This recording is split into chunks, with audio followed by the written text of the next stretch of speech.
September 14th, 1945, Camp Hearn, Texas. The truck convoy came to a halt just inside the barbed wire gates, and the dust settled slowly in the late afternoon heat. Inside the canvas-covered beds sat 43 German women, their gray uniforms stained with salt and sweat, their faces blank with exhaustion and fear. For 3 weeks they had traveled across an ocean in a continent fed on cold rations and rumors told by whispers and propaganda that what awaited them in America would strip them of the last shred of dignity they possessed. Now the moment had arrived. A young American sergeant stepped forward, clipboard in hand, and called out the first 10 names. His voice was flat, professional, empty of emotion. The women climbed down from the truck's boots, sinking into the red Texas dirt, and formed a line. Then came the order that froze their blood. Inside. Undress. Before we go further, you need to understand something about these women, about who they were and how they got here. Because what happened in that Texas camp over the next 6 months would shake everything they thought they knew about their enemies, about America, about themselves. Her name was Margaret Hoffman. Friends called her Greta, 23 years old, Luftwaffe radio operator from Hamburg. She had survived the firestorms that melted her city into glass.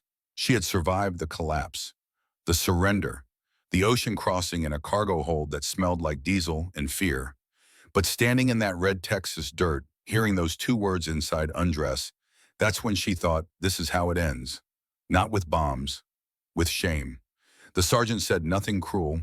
He simply motioned toward the long wooden building ahead, where steam rose faintly from vents along the roofline. And in that moment, Greta realized something that would haunt her for the rest of her life. The Americans didn't need to hate them to defeat them. Let me take you back. Back to Hamburg, July 1943, Operation Gomorrah.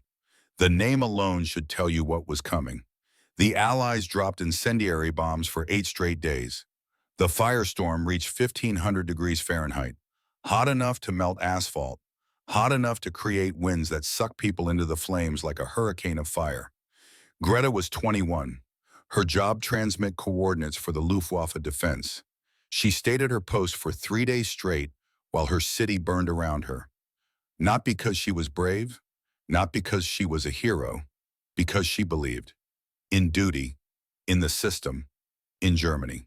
When she finally emerged, her street was gone, just ash and twisted metal. The place where she had learned to play piano, where her mother baked bread every Sunday, where she had kissed her first boyfriend under the linden tree, erased, like it never existed. The smell is what she remembered most. Not smoke, not char, something sweeter and more horrible. The smell of a city becoming nothing. 2 years later, British troops stormed her communications bunker near Bremen. The war was ending. Everyone knew it. The officers knew it. The enlisted men knew it. Even the propaganda on the radio knew it, though it kept lying anyway. Her commander put a pistol to his head. The sound was not as loud as she expected. Greta destroyed the code books like she had been trained. Ripped pages, burned them in the metal trash can, watched German words turn to ash just like Hamburg had turned to ash. Then she put her hands up. She was 23, suddenly defenseless. And for the first time in her life, she saw the look in a soldier's eyes, not fear of her, but contempt. The British soldier was young, maybe 19. He looked at her uniform, at her hands still black with ink from the code books, and he said in broken German, "You're not a soldier, you're a secretary in a costume." That insult would echo in her mind for weeks. Because soon she would discover something worse than being called a secretary. She would discover what it felt like to be called nothing at all. They processed her at a camp outside Bremen, photographed her, tagged her, stripped her of rank insignia. She became prisoner A-4721. Except there was no dash, just numbers.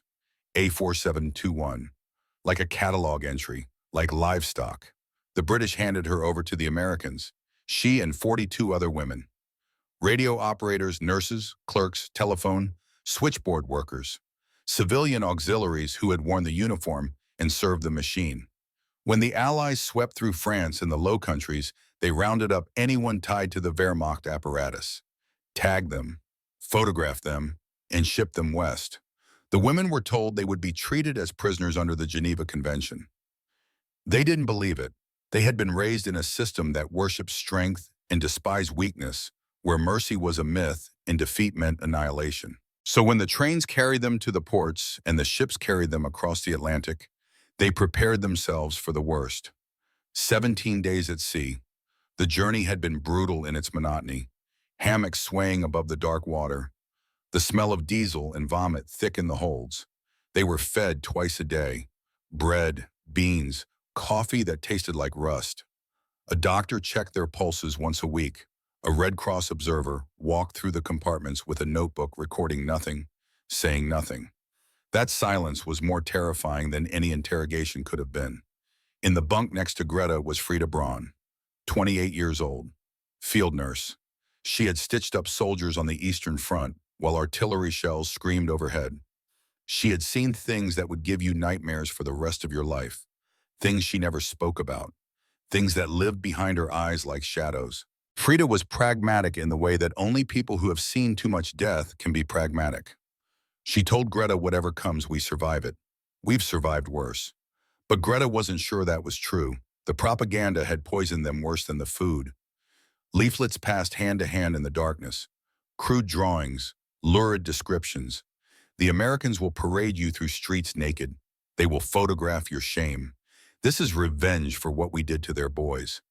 And in the hold of that ship, swaying in darkness, surrounded by women who had believed in something that was now ash. Greta thought, maybe we deserve it. But it was Katerina Vogel who refused to accept that. 31 years old, SS communications officer. She still wore her black uniform, still carried herself like a soldier. Even in the hold of an American ship, even in defeat, she was unbroken. Katerina told them, we are still soldiers. We don't cooperate. We don't submit. They can take our freedom, but they cannot take our dignity. Several women believed her, maybe 8, maybe 10. In the darkness, it was hard to count. But Greta wasn't one of them, because Greta had learned something in Hamburg, something in the firestorm. That dignity was just another thing that could burn. When the ship docked in New Orleans, the heat hit them like a wall. Wet heat, thick heat, nothing like Germany. The air felt like breathing through a warm towel. They were divided by lists, loaded onto trains. The windows were covered. The cars were hot. For 3 days, they traveled through a country so vast it felt unreal. A land of endless fields, distant mountains, towns that looked untouched by war. Greta pressed her face to a crack in the window shade and saw something that turned her stomach. Children, playing baseball in a park. A woman hanging laundry on a line. A man painting his fence white. Everything normal. Everything peaceful. Everything whole. The war had never touched this place. These people had defeated her entire world without their houses even getting dusty. Without their children missing meals. Without their streets turning to ash. They had fought a war on 2 fronts against 3 empires, and back home they were playing baseball and painting fences. Greta whispered to herself, they don't even know we exist. That realization gnawed at her. Because if they were this strong without even trying, what would they do when they did try? The trains stopped in the middle of nowhere.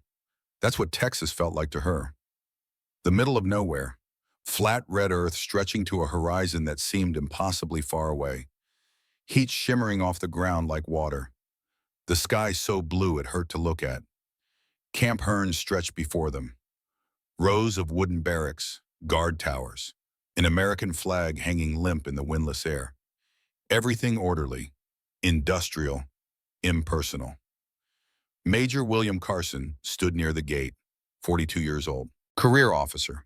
Veteran of North Africa, lean and weathered like the Texas landscape itself. His eyes didn't see people. They saw logistics, problems to be solved, resources to be managed. But here's what stopped Greta cold. There were flower boxes. Petunias struggling in the brutal heat, but planted deliberately outside the mess hall. Window screens on the barracks to keep bugs out. A water fountain with a sign in English and German, potable. For all use, she turned to Frida and asked, why would they plant flowers in a prison? Frida had no answer. Maybe to mock us, she said, but her voice was uncertain. The processing happened in groups of 10, names recorded by a board clerk who misspelled Greta's last name. She didn't correct him. What was the point? She wasn't Margaret Hoffman anymore.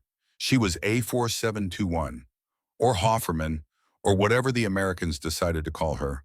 Photographs, front view, side view, Don't smile. No one was going to.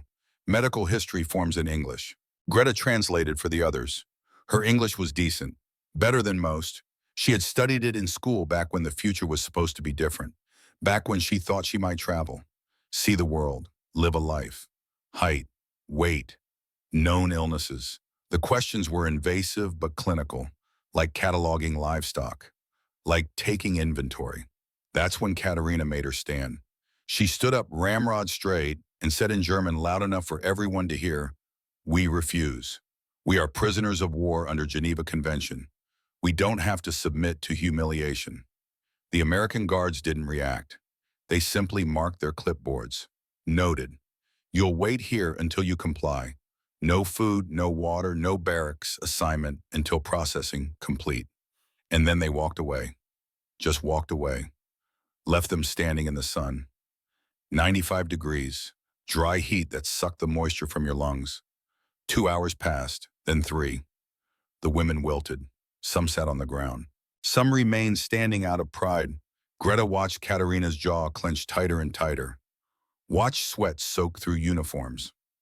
Watched certainty battle with heat stroke. Finally, Frida spoke. "I'd rather face humiliation than die proving a point to people who aren't even paying attention." She walked toward the building. Slowly, with dignity. But she walked.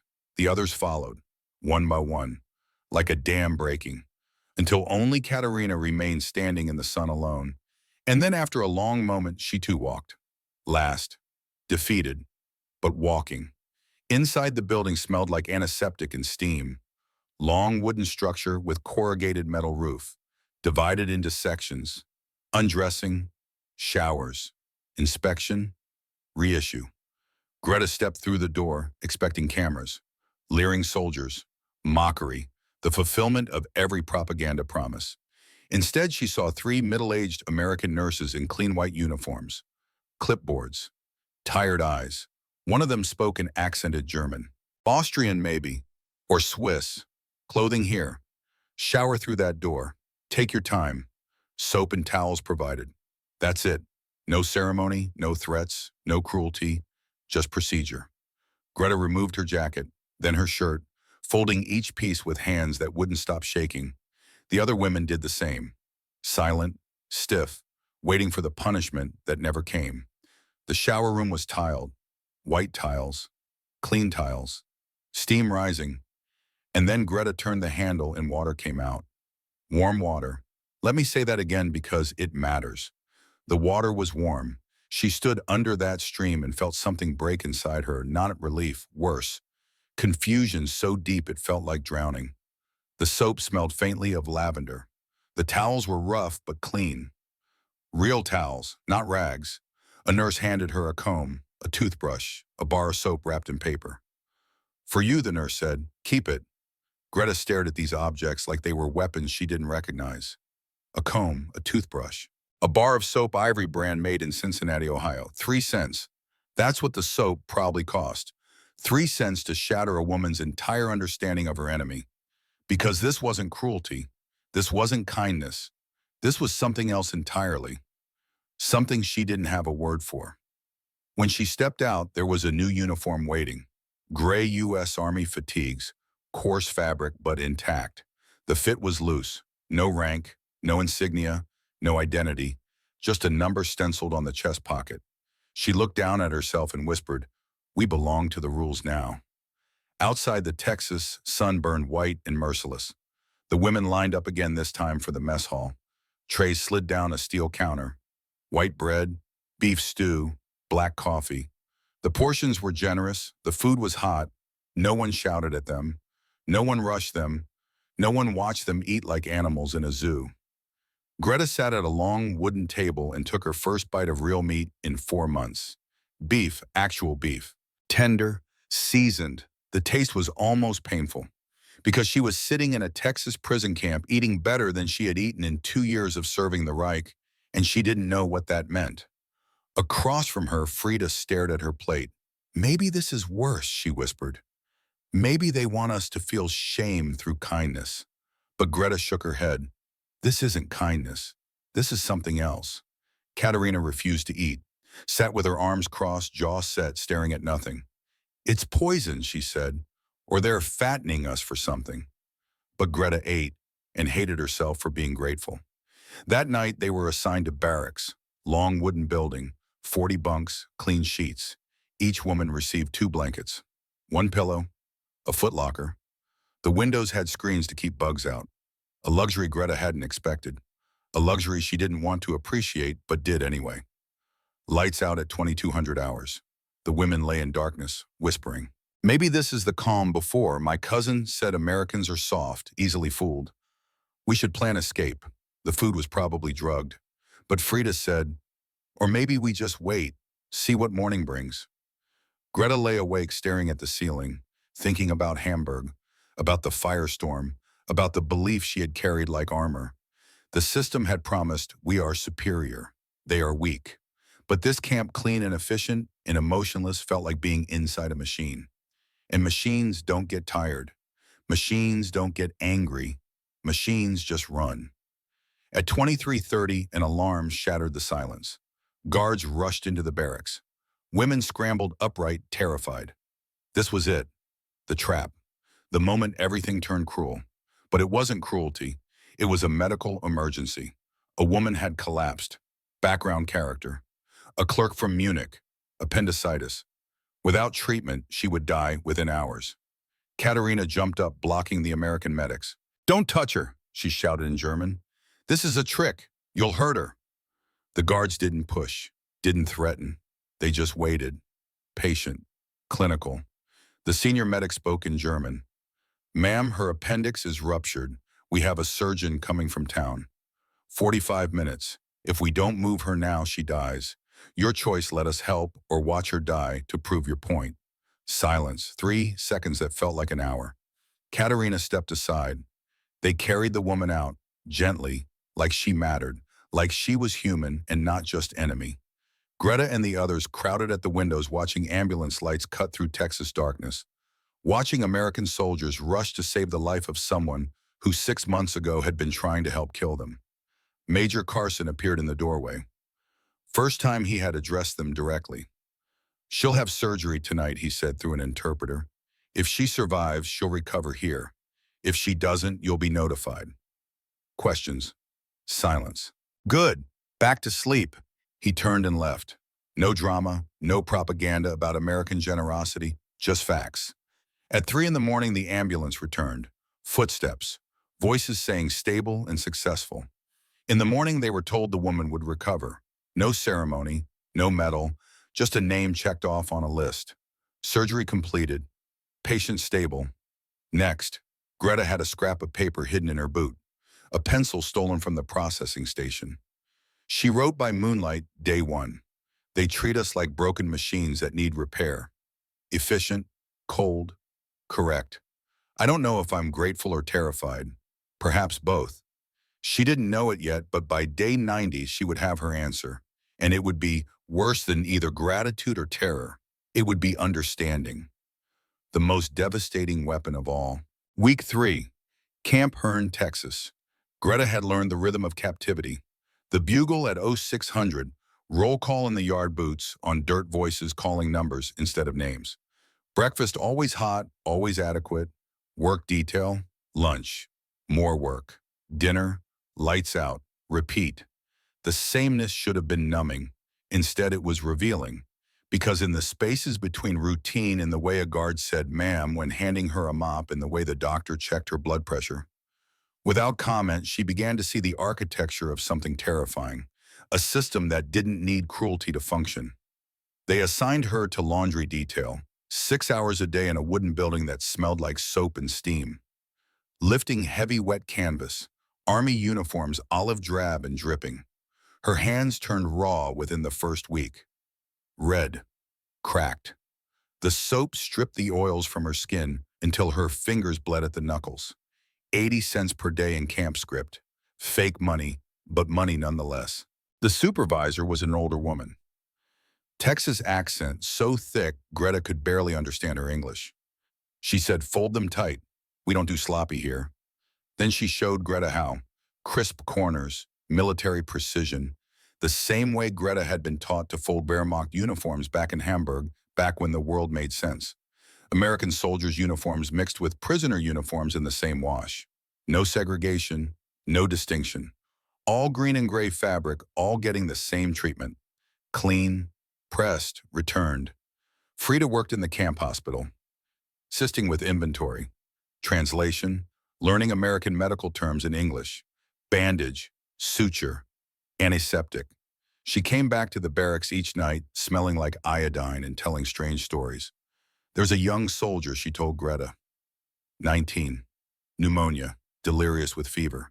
He keeps calling for his mother in German. She paused.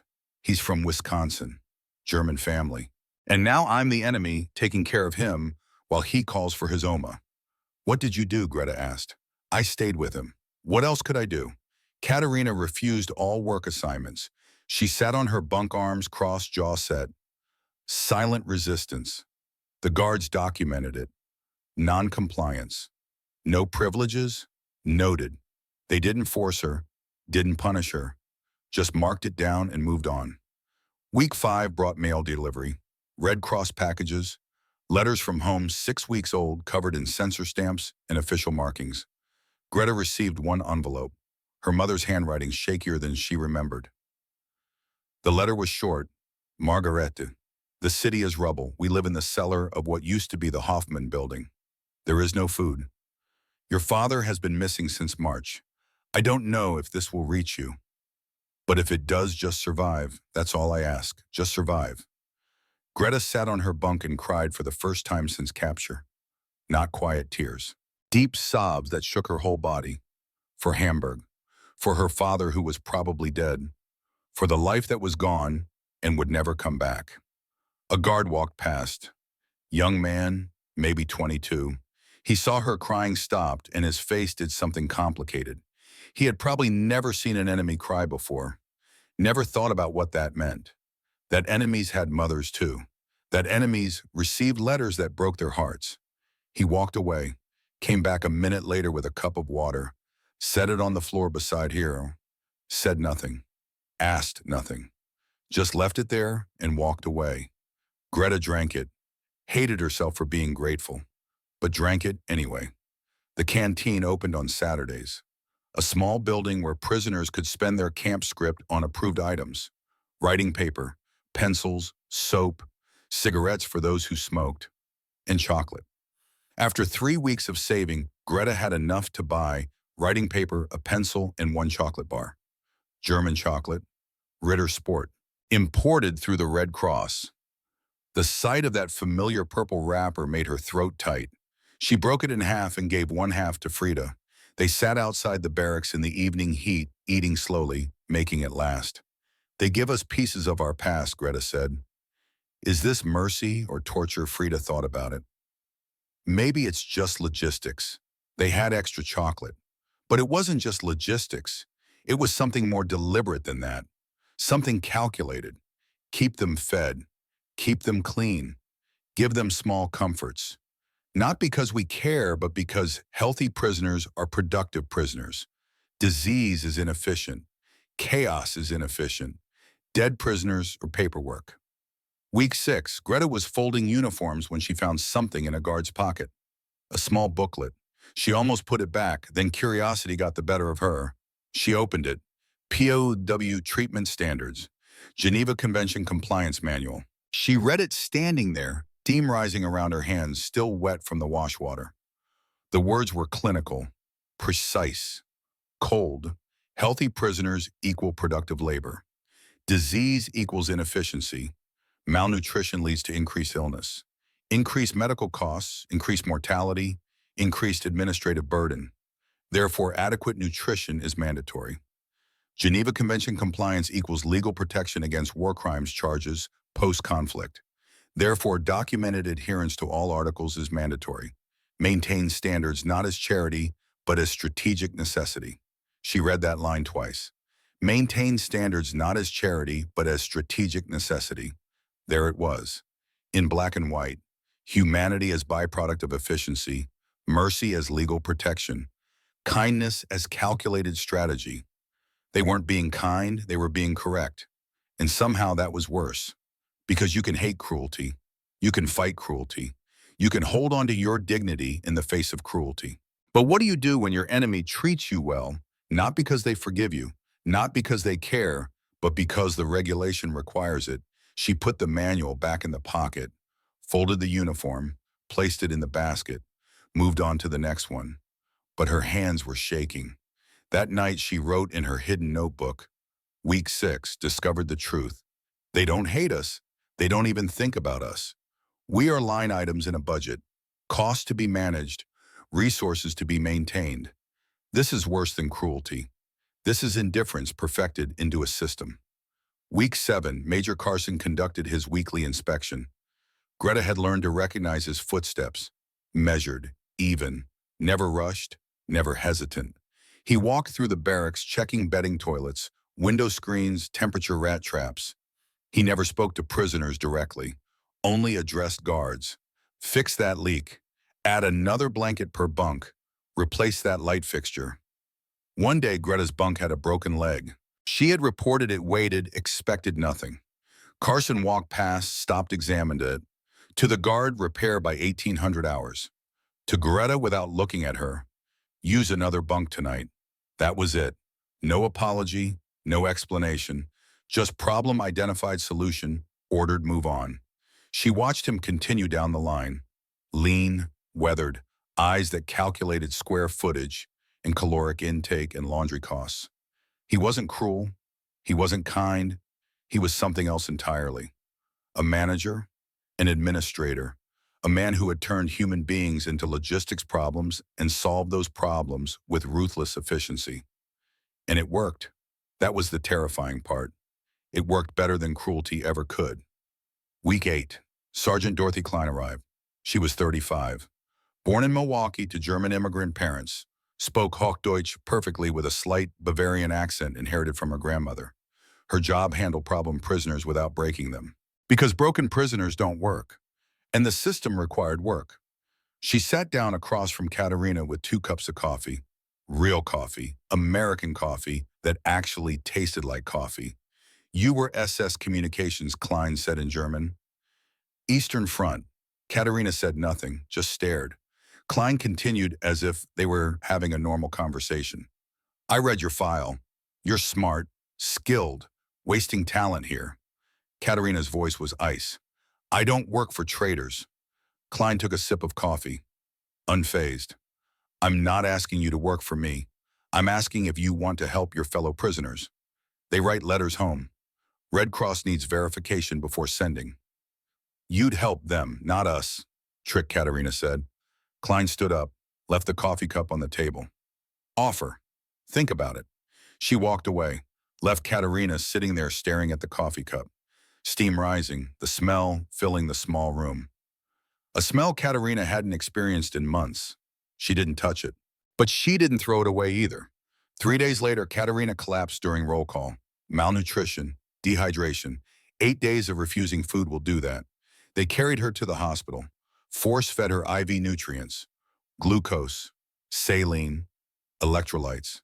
Greta and Frida were allowed to visit. 10 minutes. The hospital room was clean. White walls, white sheets. American nurses checking vitals with practiced efficiency. Katerina lay there hooked to tubes, and for the first time since Greta had known her, she looked small. Don't let them win, Katerina whispered. Frida's voice was tired. They already won. That's why we're here. The question isn't whether they won, it's what we do now. Katerina turned her face away. After visiting hours, Klein returned. She carried a stack of letters, set them on the table beside the bed. These are from your barracks, Klein said. Women asking if their children are alive. Mothers looking for sons. You have the skills to help verify addresses, translate requests, or you can die here proving nothing to no one. She left the letters there, walked out. Katerina stared at the stack for a long time. Then slowly she reached for the top one, opened it, read. It was from Frida, to her 9-year-old daughter in Munich. Mein Liebeskind, I am safe, I am fed. I think of you every moment. Tell Oma I am coming home. Be strong. Mutti loves you. Katerina read it 3 times. Then she put her face in her hands and broke. Not because of torture, not because of cruelty, because of a mother's love written in neat handwriting on Red Cross stationery. Week 9. Katerina sat at a desk in the administration building, translating letters. 40 per day, meticulously. Every word checked twice, every address verified. She started teaching English classes to other prisoners. Basic phrases: how to write requests to Red Cross, how to ask for news. Please, thank you, my family, help.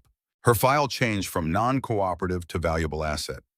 One evening, Greta found her standing by the fence staring at the guard tower lights. They don't need to remind us who won, Katerina said quietly. The rules do it for them. We worship strength. They worship systems. And systems never get tired, never get angry, never stop. Week 10. 3 women planned an escape. The leader was a former tank mechanic. She knew how to disable the fence, had been watching the guard patterns for weeks, timing the rotations, mapping the blind spots. Katerina learned about it, went to them. You'll die in the desert, she told them. It's suicide. Better than waiting here like cattle, they said. Katerina didn't report them, but she didn't join them either. The escape happened on a moonless night. They cut the fence at 0200, crawled through, made it maybe 3 miles before the alarms triggered. Searchlights, dogs, guards and trucks. They were recaptured within 2 hours. Exhausted, bitten by dogs, but alive. At 0400, all 43 prisoners were woken and assembled in the yard. Guards brought the 3 women back. They expected beatings, solitary confinement, executions maybe. Major Carson appeared, stood before them, spoke through an interpreter. Under Article 54 of Geneva Convention, attempted escape is not a crime if no violence was used. You will receive 7 days restricted barracks, reduced recreation privileges for 30 days, medical treatment for injuries sustained, fence will be repaired, and you will be charged the labor cost against your camp pay. He paused. Dismissed. That was it. No rage, no punishment beyond regulation, no drama. One of the escapers, still bleeding from dog bites, asked, "Why don't you just shoot us?" Carson looked at her for the first time. His face was blank. Because the regulation doesn't allow it. He turned and walked away. The women stood there in the pre-dawn darkness, trying to understand what had just happened. They had tried to escape. They had cut government property. They had violated the terms of their detention. And the punishment was paperwork. Greta understood then, completely, finally, the coldness of mercy. They couldn't even earn the dignity of harsh punishment. They were just managed, like inventory, like equipment, like problems in a ledger that needed balancing. That night, she wrote Week 10. 3 women tried to escape. They were returned, treated, filed, and forgotten. No drama, no revenge, just paperwork. Frida said, maybe this is the future. Wars fought with forms instead of guns. I said we already lost that war. We worshiped strength. They worshiped systems. And systems, it turns out, never get tired, never get angry, never stop. I'm starting to understand what defeat really means. It's not losing your life. It's losing your ability to even fight back properly. October arrived. The heat broke slightly, 90 degrees instead of 95. The nights became almost cool. A Red Cross inspector came. Swiss, clipboard, camera, official observer from a neutral nation ensuring Geneva Convention compliance. He walked through the camp checking everything.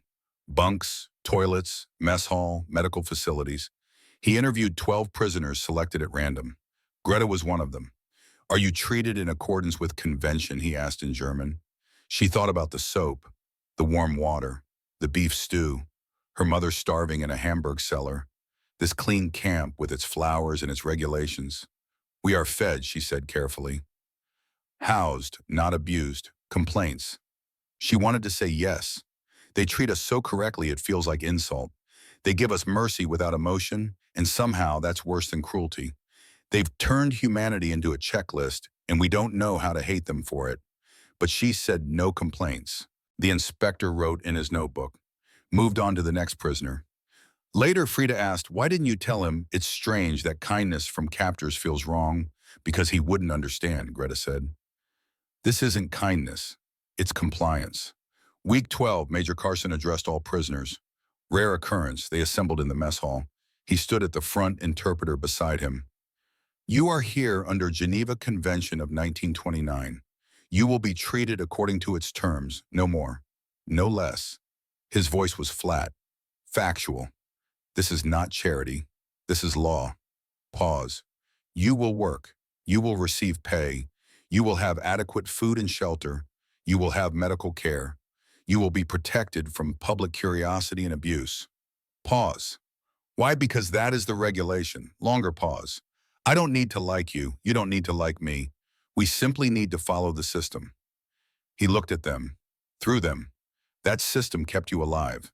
That system keeps this camp functional. That system is why when you return to Germany, you'll return healthy. Final pause. Questions. Silence. Good. Dismissed. He turned and left. No speech about American values. No lecture about democracy versus fascism. Just follow the system and you live. That was the deal. Greta sat there long after the others had left, thinking about that word. System. How it had replaced mercy. How it had replaced cruelty. How it had become something more powerful than either.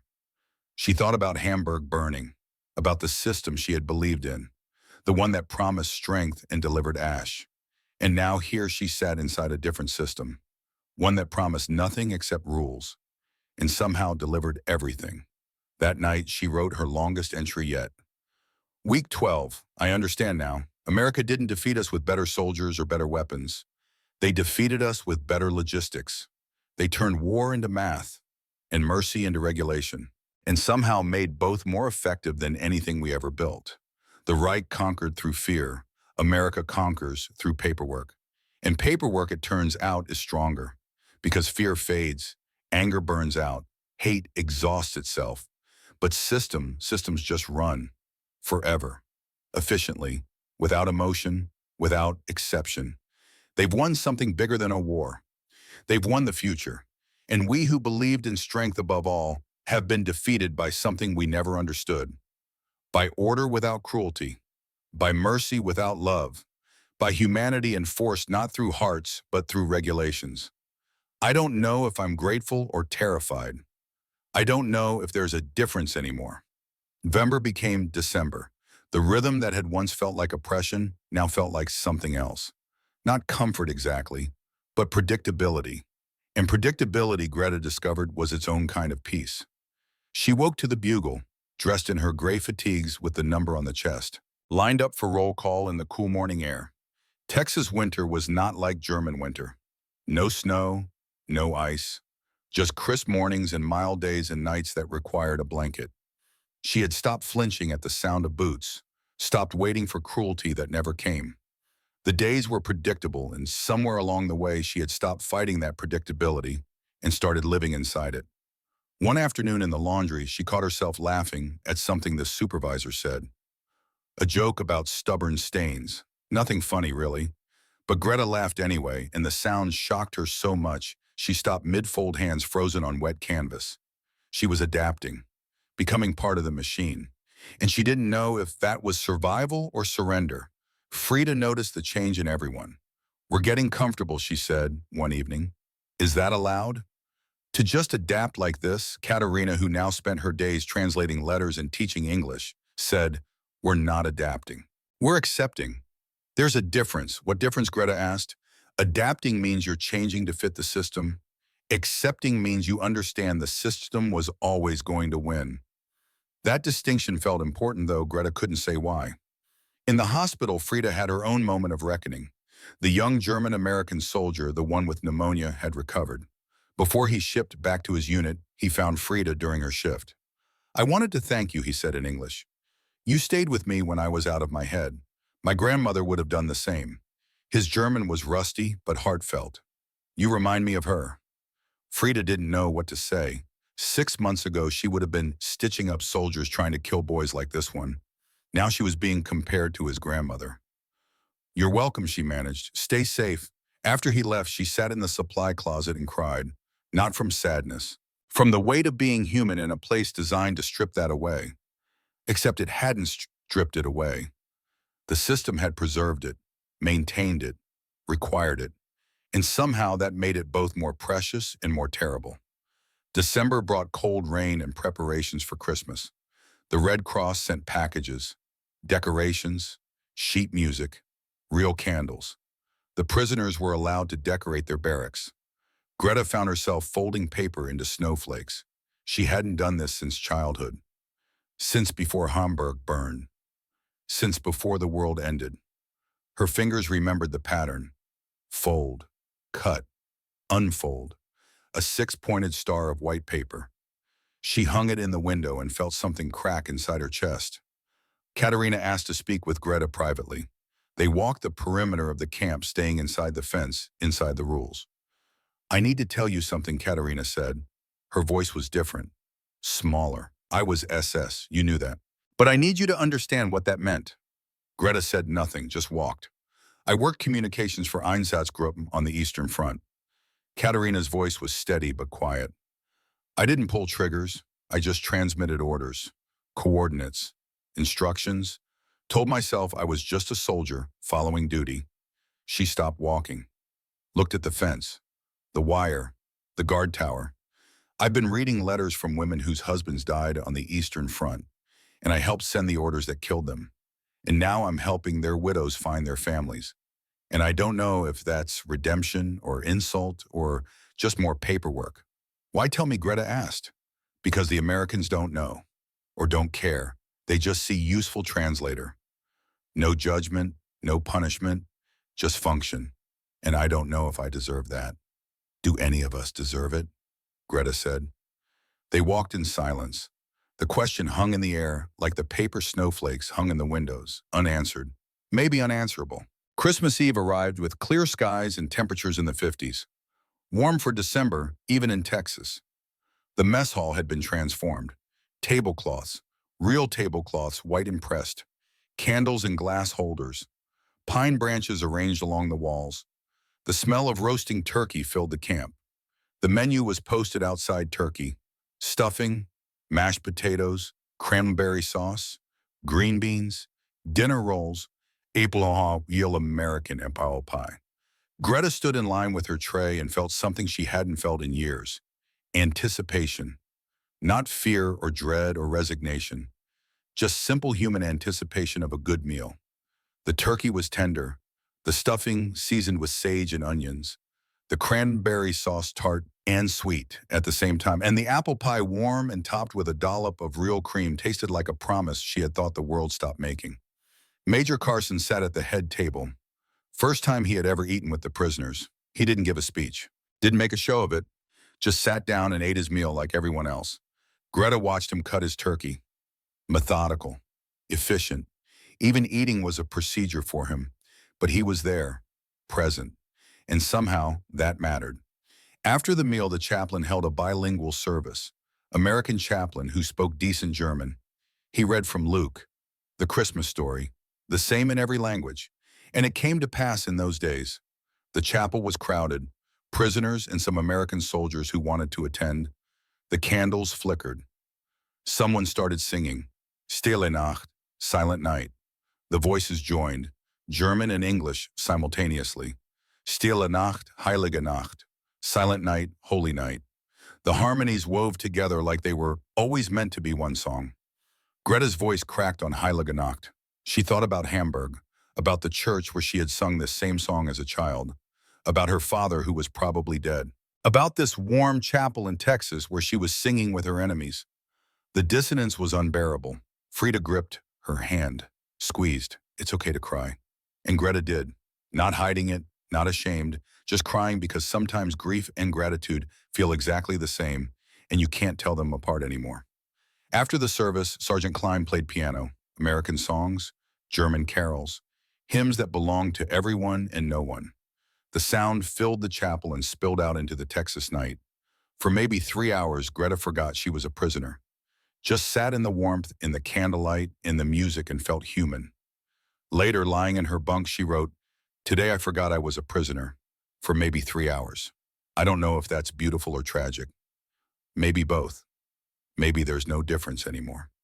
January 1946 brought news from Europe.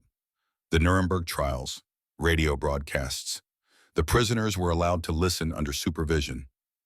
The evidence of concentration camps. Atrocities.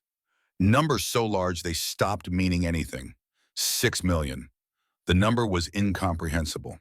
Greta sat in the common room listening to testimony in German and English. Descriptions of things she couldn't process, didn't want to process, refused to believe even as she knew they were true. We knew there were camps, she said to Frida. We knew they took people. But this, we didn't know this. Frida's voice was hard. Didn't we? We chose not to know. Katerina went silent for 3 days. Refused meals again. Not in protest this time. In something else. Shame, maybe. Or reckoning. On the 4th day, she emerged from her bunk and went to Klein. I need to know, Katerina said. Did my transmissions, the orders I sent, did they? Klein looked at her steadily. I don't know. Maybe. Probably. Does it matter? Yes, Katerina said. No. I don't know. Klein was quiet for a moment. Then, you can't undo what you did. None of us can. But you can choose what you do now. That's all anyone gets. The choice of what to do now. That night, the women gathered informally in the barracks. No guards, no supervision. Just 43 women trying to make sense of the unmakeable. Some denied. Propaganda, lies, exaggeration. Some rationalized. We were just workers, just following orders. We didn't know. Katerina spoke up. I knew. Maybe not details, but I knew something was wrong, and I kept transmitting orders anyway. What do we do with that? Greta asked. Silence. Long and heavy. Finally, Frida said, we live with it, and when we go home, we build something different. That's all we can do. The conversation dissolved after that. No resolution, no forgiveness, no easy answers. Just the weight of history settling onto shoulders already bent. Major Carson addressed them the next day. You've heard the news from Europe. You will return home soon. I have 2 things to say. His voice was unchanged, factual, clinical. First, this camp followed Geneva Convention. Not because you deserved it, but because we chose to. Pause. Second, what you do with your future is not my concern. My job was to keep you alive and lawful. That job ends when you leave. What you do with the life you kept, that's yours. He turned and left. No sentiment, no closure, no forgiveness or condemnation. Just facts. March arrived. 6 months since they had first stepped off those trucks. 6 months since Greta had stood in the red Texas dirt, expecting humiliation. The repatriation orders came. Processed alphabetically, medical clearances, documents, travel arrangements. Greta received her papers. Ticket to New York. Shipped to Bremerhaven. Rail pass to Hamburg, or whatever was left of Hamburg. Reality hit like a fist. Going back to ruins, back to hunger, back to a country that had lost everything, including itself. The night before departure, Greta, Frida, and Katerina sat outside watching the stars. We right, Frida said. We survive. We remember. They exchanged addresses on scraps of paper. If your house still exists, if the street is still there, if Germany is still there in any form that makes sense. Katerina spoke quietly. Thank you for not hating me. Greta thought about hate and mercy and systems and rules and everything that had happened in the last 6 months. I don't know what I feel, she said honestly, but it's not hate. Frida pressed something into Greta's hand. Her nurse's pin, small and silver and worn. My daughter is in Munich. If you find her, give her this. Tell her Mutti kept it through everything. Greta closed her fingers around it. I will. Morning came too soon. Trucks at the gate. One last roll call, one last count. Major Carson did the final inspection, counted heads, checked documents. When he reached Greta, he spoke directly to her for the second and final time. You were efficient worker. Good luck, miss. That was all. 6 months of life reduced to efficient worker. Greta almost laughed, almost cried, did neither, just nodded. The trucks drove through the gates. Greta looked back at Camp Hearn one final time. Wooden barracks, guard towers, the fence that had held her. The place that should have been hell but was just orderly. She whispered, goodbye, machine. The ship crossing was faster than the first. Only 10 days. Greta stood on deck watching America disappear into the distance. thinking about soap that smelled like lavender, water that ran warm, beef stew, Major Carson's absolute efficiency, thinking about a system that had defeated her twice, once with bombs, once with regulations. Bremerhaven was rubble. Hamburg was worse. The train took 8 hours through destroyed Germany. Every city was the same. Ruins and refugees and the smell of ash that never quite left. The war had been over for almost a year, but Germany looked like it had ended yesterday. Her street was gone, just craters. She stood where her house should have been and saw nothing but empty space and broken brick. The refugee center was in a school basement. That's where she found her mother. Smaller, grayer, aged 10 years and one. They held each other. No words. What words could there be? Your father, her mother started. I know, Greta said. I know. Weeks passed. Greta found work helping with Red Cross distributions, food parcels, medical supplies, trying to organize chaos into something manageable. One day she found an intact building, part of a library, walls still standing, roof mostly there. She carried her notebook inside, all those scraps of paper from Texas, arranged them in order, read them chronologically. The journey from fear to confusion to adaptation to understanding. Then she wrote her final entry, June 1946, Hamburg. I've been home 2 months. Home is a cellar. We eat potato soup when we can get potatoes. There's no work beyond survival, no future visible yet, but I'm alive. In Texas, I learned something I'm still understanding. The Americans defeated us not with hate, but with math. They calculated that mercy was efficient, that disease costs money, that chaos costs control. So they gave us soap and soup and rules, and those rules were stronger than any bullet. Because you can fight bullets. You can't fight procedure. I don't know if what they gave us was kindness. Maybe kindness requires emotion, and they had none for us. But the result was the same. We lived. We were treated as humans because the system required it, not because hearts demanded it. And somehow, terribly strangely, that worked. I don't forgive the machine, but I understand it now. And when we rebuild Germany, I hope we build something different. Not strength without mercy, not mercy without strength, but a system that chooses humanity, not because it feels like it, but because the rules demand it. Because feelings fade, systems endure. They taught me that. The war ends twice. Once on battlefields, once in understanding. My war ended in Texas in a shower that smelled like lavender at the hands of nurses who didn't hate me enough to be cruel. That, I think, is what civilization looks like. Not love, just order that refuses cruelty. And maybe that's enough. Maybe that's everything. Years later, historians would sift through archives and find the numbers. 425,000 German prisoners held, 2,500 women among them, 0 recorded assaults, 93% disease reduction, 0.02% escape rate. Numbers so precise they seemed almost moral in their balance. Camp Hearn was decommissioned in 1947, barracks dismantled, fence torn down. The land returned to what it had been before. Texas earth, red dirt, endless sky. Nothing remains now except records in filing cabinets and memories in the minds of women who are mostly gone. But the question lingers. The one Greta left in her careful handwriting and scraps of paper that somehow survived. What happens when decency becomes a weapon? When compassion is born not of love, but of structure? When humanity itself is scheduled into existence, measured, rationed, and enforced with the same precision as rations and roll call? At Camp Hearn, the answer came not from speeches or declarations. It came from small things. The distribution of soap, the insistence on clean sheets, the unflinching enforcement of rest hours. Kindness was never optional. It was procedural. And in that structure, something remarkable occurred. Fear lost its authority. The prisoners began to obey not because they were broken, but because they were understood. Not as individuals, not as humans with names and stories, but as units in a system that required maintenance. The American officers called it discipline. The prisoners called it something else. Order without cruelty. They didn't have a word for it in German that fit quite right. It was a strange mirror. one that reflected back the very ideals the Reich had claimed to own: efficiency, obedience, precision, and revealed them as neutral tools capable of serving a different master.